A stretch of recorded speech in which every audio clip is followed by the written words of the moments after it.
আসসালামু আলাইকুম। এটিএন বাংলা সংবাদে সবাইকে স্বাগত জানাচ্ছি আসিফুর রহমান সাগর। শুরুতেই বিআরবি কেবলস সংবাদ শিরোনাম। হাইকোর্টের আদেশ চেম্বার আদালতে স্থগিত। ডাকসু নির্বাচনে বাধা নেই জানালেন ঢাকা বিশ্ববিদ্যালয়ের আইনজীবী। ক্যাম্পাসে শিক্ষার্থীদের বিক্ষোভ।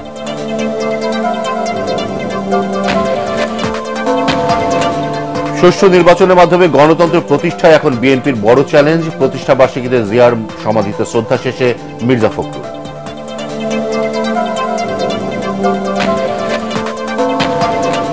পিআর পদ্ধতিতে নির্বাচন এবং জুলাই সনদের আইনি ভিত্তি প্রতিষ্ঠিত না হলে দেশে আবারও ফ্যাসিবাদের জন্ম হবে, মন্তব্য মিয়া গোলাম পরোয়ারের।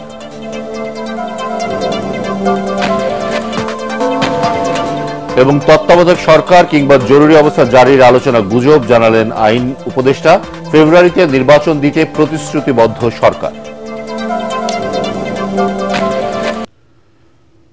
শুনছিলেন বিআরবি কেবলসের সংবাদ শিরোনাম, এবার বিস্তারিত। ডাকসু নির্বাচনে হাইকোর্টের দেওয়া স্থগিতাদেশ স্থগিত করেছে চেম্বার আদালত। ঢাকা বিশ্ববিদ্যালয় কর্তৃপক্ষের করা আবেদনের প্রেক্ষিতে আপিল বিভাগের চেম্বার বিচারপতি ফারাহ মাহবুব এই আদেশ দেন। এর ফলে ডাকসু নির্বাচনে কোনো বাধা নেই বলে জানিয়েছেন আইনজীবীরা। এর ঘণ্টাখানেক আগে রুল জারির পাশাপাশি ডাকসু নির্বাচন 30 অক্টোবর পর্যন্ত স্থগিত করেন বিচারপতি হাবিবুল গনি ও বিচারপতি শেখ তাহসিন আলীর দ্বৈত বেঞ্চ। হুমায়ুন চিস্তির রিপোর্ট। ঢাকা বিশ্ববিদ্যালয় কেন্দ্রীয় ছাত্র সংসদ ডাকসু নির্বাচন ঘিরে জমে উঠেছে নির্বাচনী প্রচারণা। উৎসবের আমেজ পুরো ক্যাম্পাস জুড়ে। তফসিল অনুযায়ী 9 সেপ্টেম্বর ডাকসু ও হল সংসদ নির্বাচনের ভোট গ্রহণের কথা রয়েছে। এরই মধ্যে হাইকোর্ট থেকে এলো নির্বাচন স্থগিতের খবর। মুহূর্তে বিক্ষোভ প্রতিবাদে উত্তপ্ত হয়ে ওঠে ক্যাম্পাস। নিষিদ্ধ সংগঠন ছাত্রলীগের সাথে জড়িত থাকার অভিযোগ এনে ছাত্র শিবির সমর্থিত প্যানেলের জিএস প্রার্থী SM ফরহাদের প্রার্থিতা চ্যালেঞ্জ করে গত বৃহস্পতিবার রিট করেন অপরাজয় 71 অদম্য 24 প্যানেলের মুক্তিযুদ্ধ ও গণতান্ত্রিক আন্দোলন বিষয়ক সম্পাদক ফাহমিদা আলম। রিটকারীর আইনজীবী শুনানিতে বলেন, ছাত্রলীগের সাথে সংশ্লিষ্টতার অভিযোগে 28 জনের প্রার্থিতা বাতিল করা হলেও ফরহাদের প্রার্থিতা বাতিল করেনি নির্বাচনী ট্রাইব্যুনাল। যদিও তিনি ঢাকা বিশ্ববিদ্যালয়ের সমাজ কল্যাণ ও গবেষণা ইনস্টিটিউট শাখা ছাত্রলীগের যুগ্ম সাধারণ সম্পাদক ছিলেন। অন্যদিকে রিট বাতিলের পক্ষে যুক্তি তুলে ধরেন ঢাকা বিশ্ববিদ্যালয়ের আইনজীবী। পরে রুল জারির পাশাপাশি 30 অক্টোবর পর্যন্ত ডাকসু নির্বাচনের প্রক্রিয়া ও চূড়ান্ত প্রার্থী তালিকা স্থগিত করে হাইকোর্ট। একই সাথে রিটকারীকে নির্বাচনী ট্রাইব্যুনালে আবেদন করতে বলা হয়। আবেদনটি 21 অক্টোবরের মধ্যে নিষ্পত্তির নির্দেশ দেন উচ্চ আদালত। বিশ্ববিদ্যালয় কর্তৃপক্ষ মনে করছে নির্বাচন প্রক্রিয়াটা যদি স্থগিত থাকে তাহলে ছাত্রদের মধ্যে প্রতিক্রিয়া তৈরি হতে পারে। এই জন্যই আমরা সিদ্ধান্ত নিয়েছি যত দ্রুত সম্ভব ঘন্টা মিনিট হিসাব করে আমরা চেম্বার জজের আদালতে হাইকোর্টের এই আদেশ স্থগিত চেয়ে একটা সিভিল মিসসেলেনিয়াস পিটিশন দায়ের করব। এর ঘণ্টাখানেকের মধ্যেই হাইকোর্টের আদেশ স্থগিত চেয়ে আপিল বিভাগের চেম্বার আদালতে আবেদন করে ঢাকা বিশ্ববিদ্যালয় কর্তৃপক্ষ। প্রাথমিক শুনানি শেষে হাইকোর্টের আদেশ স্থগিত করার পাশাপাশি আপিল বিভাগে আবেদন করার নির্দেশ দেন চেম্বার আদালত। বিষয়টির যে গুরুত্ব এবং ইম্পর্টেন্স বলে আমরা চেম্বার জজের আদালতে হাতে লিখিতভাবে আবেদন করেছি। এই লিখিত আবেদন গ্রহণ করে মাননীয় চেম্বার জজ হাইকোর্ট ডিভিশনের ডাকসু নির্বাচনকে স্থগিত করে যে আদেশ দিয়েছিল, এই আদেশকে সিএমপি ফাইল বা সিভিল মিসসেলেনিয়াস পিটিশন ফাইল এবং শুনানির আগ পর্যন্ত স্থগিত আদেশ দিয়েছেন। মঙ্গলবার আপিল বিভাগে শুনানির মাধ্যমে বিষয়টি নিষ্পত্তি হবে বলে আশা করছেন ঢাকা বিশ্ববিদ্যালয়ের আইনজীবী। হুমায়ুন চিস্তি, এটিএন বাংলা, ঢাকা। এদিকে ডাকসু নির্বাচন স্থগিতের খবরে ঢাকা বিশ্ববিদ্যালয়ে বিক্ষোভ করেন ছাত্রদল, ছাত্র শিবির ও স্বতন্ত্র সহ প্রায় সব প্যানেলের প্রার্থীরা। প্রায় সব পক্ষের বক্তব্যই এক, জানিয়ে দেন পূর্ব নির্ধারিত 9 সেপ্টেম্বরেই হতে হবে ভোট। যদিও নির্বাচন বানচালে কোনো ষড়যন্ত্র হয় তা সফল হবে না বলেও জানান তারা।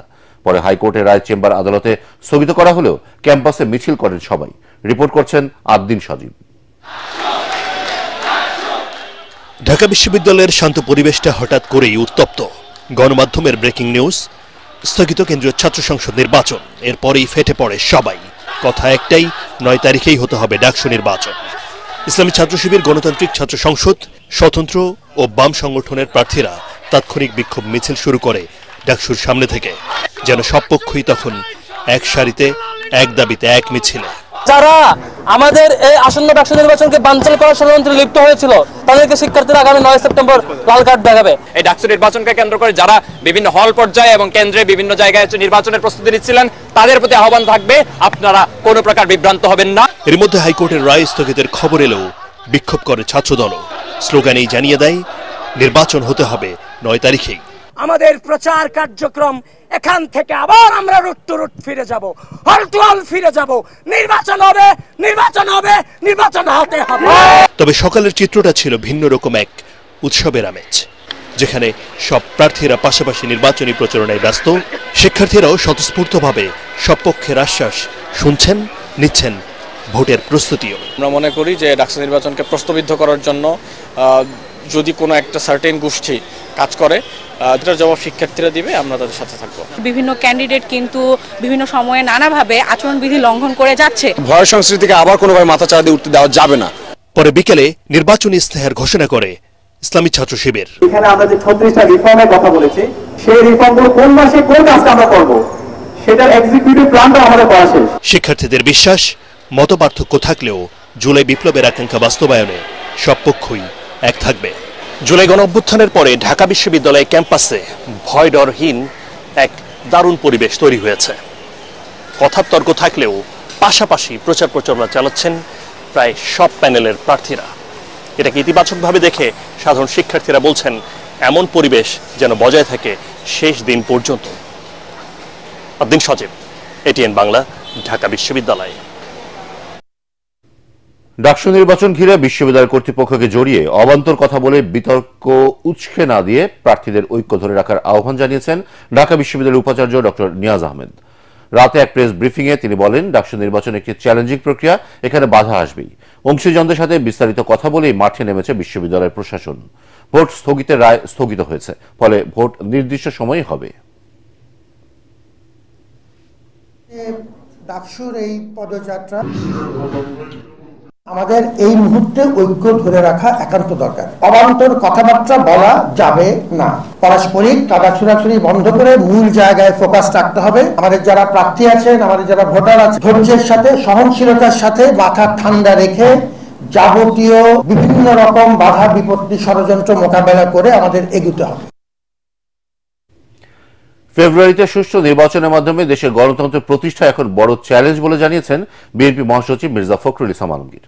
দলের 47তম প্রতিষ্ঠা বার্ষিকী উপলক্ষে নেতাকর্মীদের নিয়ে শহীদ রাষ্ট্রপতি জিয়াউর রহমানের সমাধিতে শ্রদ্ধা জানানোর পর তিনি কথা বলেন।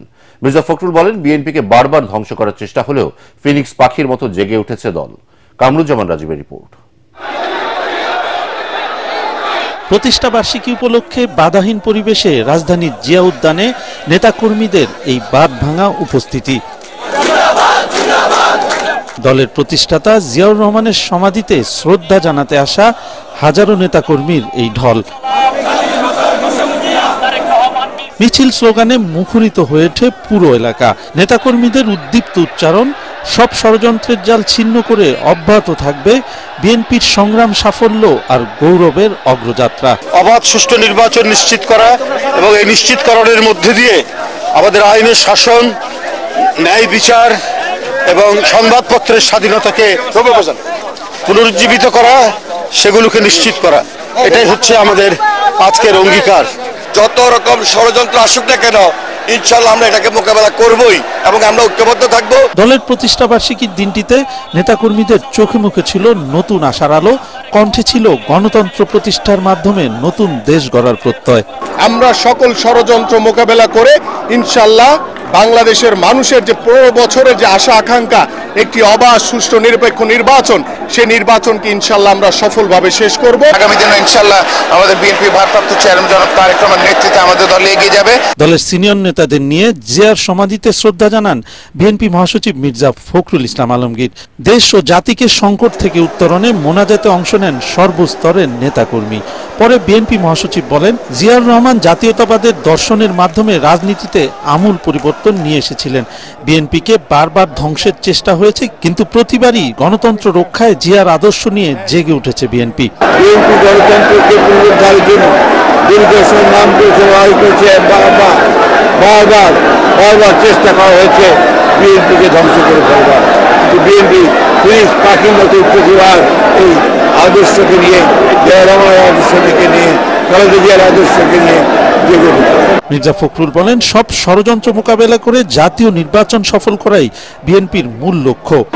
আল্লাহ রাসূল সহমতে জনগণের আন্দোলনের মধ্য দিয়ে, ছাত্রদের আন্দোলনের মধ্য দিয়ে ভয়াবহ হাসিনা থেকে মুক্ত করতে পেরেছি, ফ্যাসিবাদ থেকে মুক্ত হতে পেরেছি। 26শে ফেব্রুয়ারি মাসে যে নির্বাচন অনুষ্ঠানের কথা আছে, সেই নির্বাচন অনুষ্ঠান সুষ্ঠুভাবে সর্বত্র সহযোগিতা করা, সাহায্য করা। দেশ পরিচালনার দায়িত্ব পেলে রাজনীতিতে পরিবর্তনের অঙ্গীকার ব্যক্ত করেন বিএনপি মহাসচিব। গণতন্ত্র ও মানুষের অধিকার প্রতিষ্ঠার আপসীন সংগ্রামের মাধ্যমে নানা ঘাত প্রতিঘাত ও চড়াই উতরাইয়ের মধ্যে দিয়ে দেশের সবচেয়ে জনপ্রিয় রাজনৈতিক দলে পরিণত হয়েছে বিএনপি। নেতাকর্মীরা বলছেন, দেশের স্বাধীনতা, সার্বভৌমত্ব, গণতন্ত্র যতবারই হুমকির মুখে পড়েছে, বিএনপির নেতৃত্বে ততবারই দেশ ও জাতি ঘুরে দাঁড়িয়েছে। এবারও লক্ষ্যচ্যুত হবে না বিএনপি, জানালেন জনপ্রত্যাশা পূরণের মাধ্যমে দেশ গড়ার অঙ্গীকার। কামরুজ্জামান রাজীব, জিয়া উদ্যান, ঢাকা। পিআর পদ্ধতিতে নির্বাচন এবং জুলাই সনদের আইনি ভিত্তি প্রতিষ্ঠিত না হলে দেশে আবারও ফ্যাসিবাদের জন্ম হবে বলে মন্তব্য করেছেন জামায়াতে ইসলামের সেক্রেটারি জেনারেল মিয়া গোলাম পরোয়ার। বলেন, দেশের ৭১% মানুষ পিআর পদ্ধতিতে নির্বাচন চায়। পিআর পদ্ধতি ছাড়া আগামীতে দেশের মানুষ অন্য কোনো নির্বাচন গ্রহণ করবে না বলেও জানান তিনি। জাতীয় প্রেস ক্লাবে পিআর পদ্ধতিতে নির্বাচন ও জুলাই সনদের আইনি ভিত্তিক শীর্ষক আলোচনা সভায় এসব কথা বলেন তিনি। দেশের ৭১% মানুষ পিআর পদ্ধতিতে নির্বাচন চায় জানিয়ে মিয়া গোলাম পরোয়ার বলেন, যারা আওয়ামী আমলের মতো স্বৈরাচার ও ফ্যাসিবাদ ফিরিয়ে আনতে চায় তারাই সংস্কার ছাড়া নির্বাচন চায়। জুলাই বিপ্লবের পর জনগণ যাদের ক্ষমতায় বসিয়েছে তারাও ফ্যাসিবাদের সাথে আপোষ করছে অভিযোগ করে জামায়াতের সেক্রেটারি জেনারেল বলেন, জুলাই সনদ বাস্তবায়ন না হলে ছাত্র জনতার রক্ত বিফলে যাবে। সনদ বাস্তবায়নে গণভোট বা অর্ডিন্যান্স জারির আহ্বান জানান জামায়াতের এই নেতা। নির্বাচিতদেরকে নিয়ে এখানে গণপরিষদ হয়েছিল, সেই গণপরিষদে একটা দুইটা দল ছাড়া বেশিরভাগ ভোটারকে যারা রিপ্রেজেন্ট করছে তাদের সকলের মতামত হচ্ছে পিআর পদ্ধতি।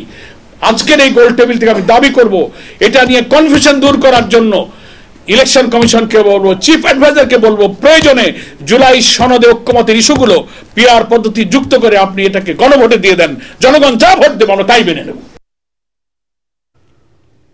রাষ্ট্রপতির সাথে সেনা প্রধান ও প্রধান বিচারপতি বৈঠক ঘিরে তত্ত্বাবধায়ক সরকার কিংবা জরুরি অবস্থা জারির যে আলোচনা চলছে তাকে গুজব বলে জানিয়েছেন আইন উপদেষ্টা ডক্টর আসিফ নজরুল। তিনি বলেন, এসব বৈঠক রুটিন ওয়ার্ক, এতে বিচলিত হবার কিছু নেই। উপদেষ্টা বলেন, রাজনৈতিক দলগুলোর মধ্যে কিছু মতপার্থক্য থাকলেও আগামী ফেব্রুয়ারিতেই হবে নির্বাচন। সচিবালয়ে এসব কথা বলেন আইন উপদেষ্টা। রিপোর্টে জানাচ্ছেন মাহবুব কবির চপল। রোববার প্রধান বিচারপতি সৈয়দ রেফাত আহমেদের সাথে তাঁর বাসভবনে বৈঠক করেন সেনাপ্রধান জেনারেল ওয়াকার উজ্জামান। এর পরদিনই তিনি বৈঠক করেন রাষ্ট্রপতি ও প্রধান উপদেষ্টার সাথে। সেনাপ্রধানের এসব বৈঠক নিয়ে সামাজিক যোগাযোগ মাধ্যমে শুরু হয়েছে নানা জল্পনা কল্পনা। কেউ বলছেন জরুরি অবস্থা জারি হতে পারে, আবার কেউ বলছেন গঠিত হতে পারে তত্ত্বাবধায়ক সরকার। তবে আইন উপদেষ্টা বলছেন, সেনাপ্রধানের বৈঠক রুটিন কাজের অংশ, এতে বিচলিত হবার কিছু নেই। আর্মি চিফ প্রধান বিচারপতির সাথে দেখা করেছেন এই ধরনের কোনো তথ্য আমার জানা নাই। আমি দু একটা পত্রিকায় দেখেছি, আর অনলাইনে এটা নিয়ে নানান গুজব গুঞ্জন হয়েছে দেখেছি। এসব গুজব গুঞ্জন নিয়ে বিচলিত হওয়ার মতো কিছু নাই, এটা হচ্ছে আমার বক্তব্য। আর আর্মি চিফ অবশ্যই এখন পর্যন্ত তো অবশ্যই গুজব, আমি তো এই সম্বন্ধে কিছু জানি না। আইন উপদেষ্টা বলেন, নির্বাচন নিয়ে রাজনৈতিক দলগুলোর মধ্যে কিছু মতপার্থক্য আছে, তবে তা কেটে যাবে। নির্বাচন পেছানোর কোনো সুযোগ নেই বলেও জানান তিনি। আমাদের রাজনৈতিক দল যারা আছেন, আপনার জুলাই গণ অভ্যুত্থানে যারা পক্ষে শক্তি আছেন, তাদের কিছু বিষয়ে যে মতভিন্নতা রয়েছে বা মতভেদ রয়েছে, সেটা আমরা আশা করি সেটা দূর হয়ে যাবে। নির্বাচন আমরা সরকারের পক্ষ থেকে আমাদের যে অবস্থান সেটা আমরা বারবার বলেছি, আমরা ফেব্রুয়ারিতে নির্বাচন আয়োজন করার ব্যাপারে দৃঢ় প্রতিজ্ঞ এবং আমাদের যত রাষ্ট্রীয় কর্মকাণ্ড আছে এই লক্ষ্যকে সামনে রেখে অগ্রসর হচ্ছে, এখানে পেছানোর কোনো সুযোগ নাই। দেশের বিভিন্ন স্থানে আইনশৃঙ্খলা পরিস্থিতির অবনতির বিষয়ে প্রশ্ন করা হলে আইন উপদেষ্টা বলেন, বিপ্লব পরবর্তী যে কোনো দেশেই এমনটা হয়। বিপ্লব পরবর্তী পরিস্থিতিতে সমাজে বিভিন্ন রকমের অস্থিরতা থাকে এবং এই সমস্ত অস্থিরতার প্রেক্ষিতে আইনশৃঙ্খলা পরিস্থিতি মাঝে মাঝে যে আপনার অবনতি ঘটে, সেটা আপনার যতই দুঃখজনক হোক, হতাশাজনক হোক, এটা খুব অস্বাভাবিক বলে মনে করি না। নিরাপত্তা পরিস্থিতির উন্নতিতে সরকার তৎপরতা চালিয়ে যাচ্ছে বলেও জানান তিনি। আইন শৃঙ্খলা পরিস্থিতি মাহবুব কবির, চপল, এটিএন বাংলা, ঢাকা। হয়েছে আবার ভালো। রাষ্ট্রপতি মোহাম্মদ শাহাবুদ্দিন ও প্রধান উপদেষ্টা ডক্টর মোহাম্মদ ইউনূসের সাথে সৌজন্য সাক্ষাৎ করেছেন সেনাবাহিনীর প্রধান জেনারেল ওয়াকারুজ্জামান। রাষ্ট্রীয় অতিথি ভবন যমুনায় প্রধান উপদেষ্টার সাথে সাক্ষাতে সাম্প্রতিক চীন সফর ও দেশের আইন শৃঙ্খলার পরিস্থিতি নিয়ে আলোচনা করেন সেনাপ্রধান। এ সময় বর্তমান পরিস্থিতিতে আইন শৃঙ্খলা রক্ষায় বেসামরিক প্রশাসনকে সহায়তা করায় সেনাবাহিনীর ভূমিকার প্রশংসা করেন ডক্টর ইউনূস। একই সাথে বাহিনীর মধ্যে দৃঢ় কমান্ড কাঠামো এবং জাতীয় নির্বাচন পূর্ববর্তী সময়ে সব বাহিনীর মধ্যে ঘনিষ্ঠ সমন্বয়ের উপর জোর দেন তিনি। বৈঠকে অন্তর্বর্তী সরকারের প্রতি সেনাবাহিনীর পূর্ণ সহযোগিতার আশ্বাস দেন বাহিনী প্রধান জেনারেল ওয়াকারুজ্জামান। প্রধান উপদেষ্টাকে অনুরোধ করেন চলমান গুজবে কান না দেওয়ার। পরে বঙ্গভবনে রাষ্ট্রপতির সাথে সাক্ষাৎ করেন সেনাপ্রধান। সেনাবাহিনীর অভ্যন্তরীণ চলমান উন্নয়নমূলক কাজ ও ভবিষ্যৎ পরিকল্পনা সম্পর্কে রাষ্ট্রপতিকে অবহিত করেন তিনি। সেনাবাহিনীর প্রধান রাষ্ট্রপতি ও প্রধান উপদেষ্টাকে আশ্বস্ত করেন দেশের আইন শৃঙ্খলা পরিস্থিতির উন্নয়ন ও জনগণের নিরাপত্তা নিশ্চিতে সেনাবাহিনী সর্বাত্মক সহযোগিতা অব্যাহত রাখবে। অন্তর্বর্তী সরকার সংস্কারের প্রত্যাশা পূরণ করতে পারেনি বলে অভিযোগ করেছেন অর্থনীতিবিদরা। রাজধানী গুলশানে একটি হোটেলে বাংলাদেশ রিফর্ম ওয়াচের অনুষ্ঠানে তারা এসব কথা বলেন। অর্থনীতিবিদ দেবপ্রিয় ভট্টাচার্য বলেন, রাষ্ট্র সংস্কারের অনেক উদ্যোগ নেওয়া হলেও নানামুখী অস্থিরতায় তা কাজে আসেনি। এ সময় রাজনীতিবিদদের কুৎসিত বললে সংস্কার কে বাস্তবায়ন করবে তা নিয়েও প্রশ্ন তোলেন অর্থনীতিবিদ হোসেন জিল্লুর রহমান। সংস্কার করতে না পারা সরকারের ব্যর্থতা বলেও জানান সংস্কার কমিশনের 2 সদস্য। শারফুল আলমের রিপোর্ট। দেশ পরিচালনার দায়িত্ব নেয়ার পর 12টিরও বেশি সংস্কার কমিশন গঠন করে অন্তর্বর্তী সরকার। এর মধ্যে রাষ্ট্র, সংবিধান, নির্বাচন ও অর্থনীতি সহ বেশিরভাগ সংস্কার প্রস্তাবনা হাতে এসেছে তাদের। অথচ বছর পেরিয়ে গেলেও তার কিছুই বাস্তবায়ন হয়নি এমন অভিযোগ বিশেষজ্ঞদের। তাই সংস্কার নিয়ে বর্তমান সরকারের রূপরেখা ও উৎসাহ নিয়ে প্রশ্ন তুলেছেন গবেষক ও ব্যবসায়ীরা। নির্বাচনের আগে সব সংস্কার সম্ভব নয় বলেও মনে করেন তারা। তাদের মতে সংস্কার ছাড়া ঝুঁকির মুখে পড়বে নির্বাচন। নামহীন জনগণের শ্রম এবং স্যাক্রিফাইসের বদলে পরিবর্তন হলো, তার আজকে গণনার মধ্যে নেই। পুরো জিনিসটাই একটা যমুনার দেয়ালের মধ্যে আটকে গেছে। তাদের যে সক্ষমতা আমরা গত 13 মাসে দেখেছি, অর্থনৈতিক উন্নয়নের ক্ষেত্রে এই ব্যবসায়ী সংগঠনগুলোর স্বচ্ছতা, জবাবদিহিতা এবং লেজুর বৃত্তিহীন ভূমিকা পালন করাটা অত্যন্ত জরুরি। নির্বাচনের প্রস্তুতিতে বিভিন্ন ধরনের প্রক্রিয়া আমরা এই মুহূর্তে লক্ষ্য করছি। এই মুহূর্তে বাংলাদেশের উপর দিয়ে একটা ঝড় যাচ্ছে। এই ঝড়ের ভিতরে আমাদের সম্পদগুলোকে রক্ষা করতে হবে। সরকার আসে, সরকার যায়, অন্তর্বর্তী সরকার কি পথ হারাইয়াছে? এই প্রশ্নটি এখন আমাদের মনের ভিতরে বড়ভাবে আসছে।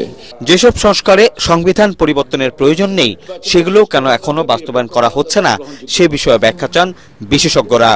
এ সময় প্রস্তাবনা দিলেও সংস্কার সঠিক গন্তব্যে পৌঁছাবে কিনা তা নিয়ে সন্দেহ প্রকাশ করেন স্বয়ং সংস্কার কমিশনের সদস্যরা। এই যে সংস্কার প্রক্রিয়া, তার মধ্য দিয়ে এখন বলতে চাই এখনো করাটা সম্ভব।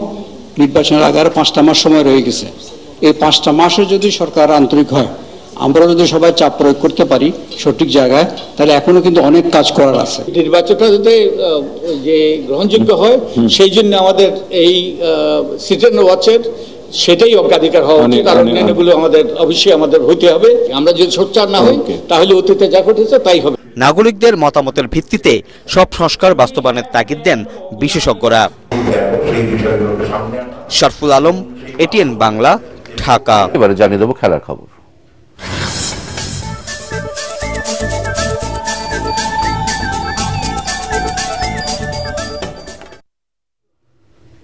তিন ম্যাচ সিরিজের দ্বিতীয় টি-20তে নেদারল্যান্ডসকে 9 উইকেটে হারিয়ে দাপুটে এক জয় তুলে নিয়েছে বাংলাদেশ। এতে 3 ম্যাচের সিরিজে 2-0 ব্যবধানে এগিয়ে গেল টাইগাররা। তাতে 1 ম্যাচ হাতে রেখে নিশ্চিত করল লাল সবুজের দল। ডাউজের দেয়া 104 রানের টার্গেট 1 উইকেট হারিয়ে 41 বল হাতে রেখে ছুঁয়ে ফেলে বাংলাদেশ। পরাগ আরমানের রিপোর্ট। সিরিজ জয়ের টার্গেট মাত্র 104 রান। এত কম রানের টার্গেটে বাংলাদেশ কখনো হারেনি, এবারও হারল না। 1 ম্যাচ হাতে রেখে নেদারল্যান্ডসের বিপক্ষে সিরিজ জিতল টাইগাররা। তাতে এশিয়া কাপ খেলার আগে নিজেদের আত্মবিশ্বাস বাড়িয়ে নিচ্ছে লিটন দাসের দল। বাংলাদেশের শুরুটা ছিল সাবধানী। পারভেজ হোসেন ইমন এবং তানজিদ হাসান তামিম যেন পড়তে চাইছিলেন উইকেটের ভাষা। প্রথম ওভারে 1 রান নিলেও পরের ওভারে 13 রান তুলে পুষিয়ে দেওয়ার চেষ্টা তাদের। দলের 40 রানে সাজঘরে ফেরেন 21 বলে 23 রান করা ইমন। স্বাগতিকদের জয়ের আনুষ্ঠানিকতা শেষ করেন লিটন দাস ও তানজিদ হাসান দলের স্কোরে 64 রান যোগ করে। 40 বলে 2-6 আর 4 বাউন্ডারিতে 54 রানে অপরাজিত থাকেন তানজিদ, আর লিটন অপরাজিত থাকেন 18 রানে।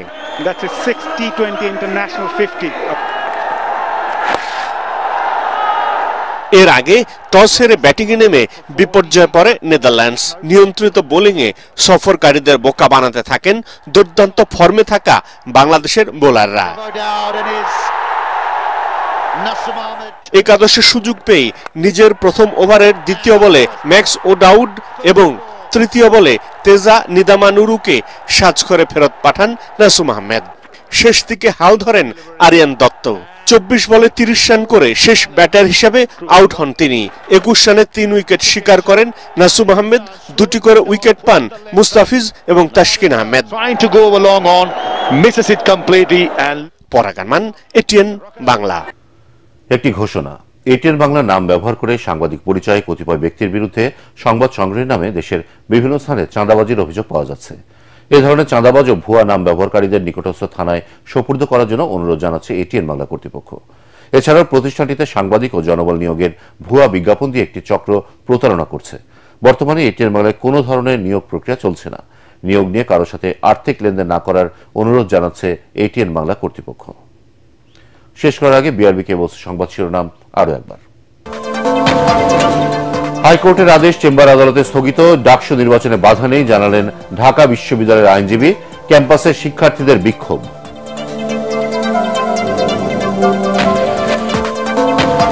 সুষ্ঠু নির্বাচনের মাধ্যমে গণতন্ত্রের প্রতিষ্ঠা এখন বিএনপির বড় চ্যালেঞ্জ। প্রতিষ্ঠা বার্ষিকীতে জিয়ার সমাধিতে শ্রদ্ধা শেষে মির্জা ফখরুল।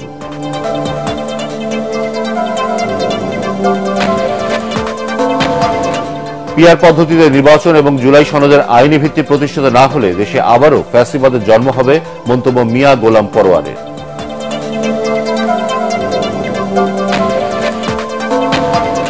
এবং তত্ত্বাবধায়ক সরকার কিংবা জরুরি অবস্থা জারির আলোচনা গুজব জানালেন আইন উপদেষ্টা। ফেব্রুয়ারিতে নির্বাচন দিতে প্রতিশ্রুতিবদ্ধ সরকার।